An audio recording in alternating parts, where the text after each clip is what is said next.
kunin natin yung third derivative is x sine x. So ito nga yung formula, gawin natin 2 si a and 0.001 si delta x. So ito ngayon yung i-input natin sa calculator. Take note na yung madadagdag kay a dito sa first term sa numerator ay dalawang delta x na.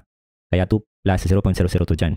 And then dito naman, ang mababawas, dalawang delta x na. Kaya 2 minus 0.002 yung value ni x dyan. And then may middle term ngayon na at a lang. Also note dito na naka-square na si x and i-multiply kay 4. Anyway, punta na tayo sa calculator. So nandito yung numerical differentiation function ng calculator sa taas ng button na to. So press shift to access that. So i-type na natin ngayon yung function na x times sin x. Since magko-compute ng sin, make sure na nakaset to radians yung calculator. So yung value dito ng x ay 2.002. Press equal sign. Yung sagot na to i-store natin sa a.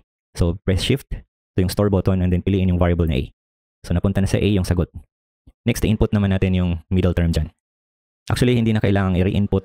I-access lang yung history. Press yung up arrow and then yung left arrow and then i-edit lang yung value ni x dito.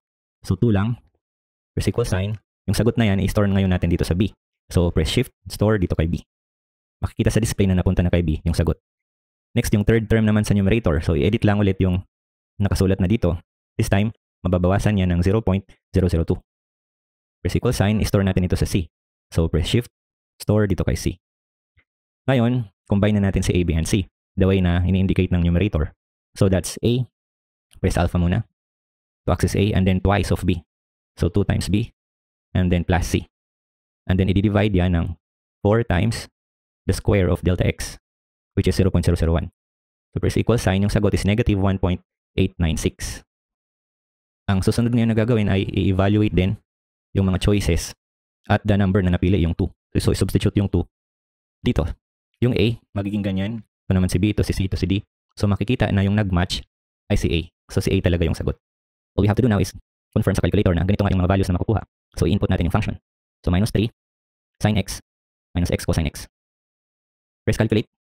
So hihingi siya ng value ni x. Ang kukumputin niya yung corresponding value ng function na in-input. So 2 nga yung value ni x.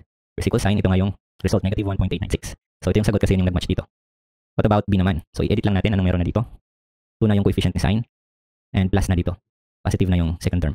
So press equal sign. Nakastore na yung value na yun na to sa x. So hindi na kailangan umulit dito sa calculator. Why not? Pwede naman. Input 2. Press equal sign. So yun nga 0.986. For letter c naman, so may x na nadagdag dyan kay sin, and then wala na yung x na to dito kay cosine.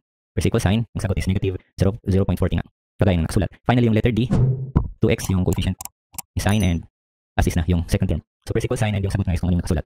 So yung nagmatch lang is ito, so ang sagot is definitely letter A.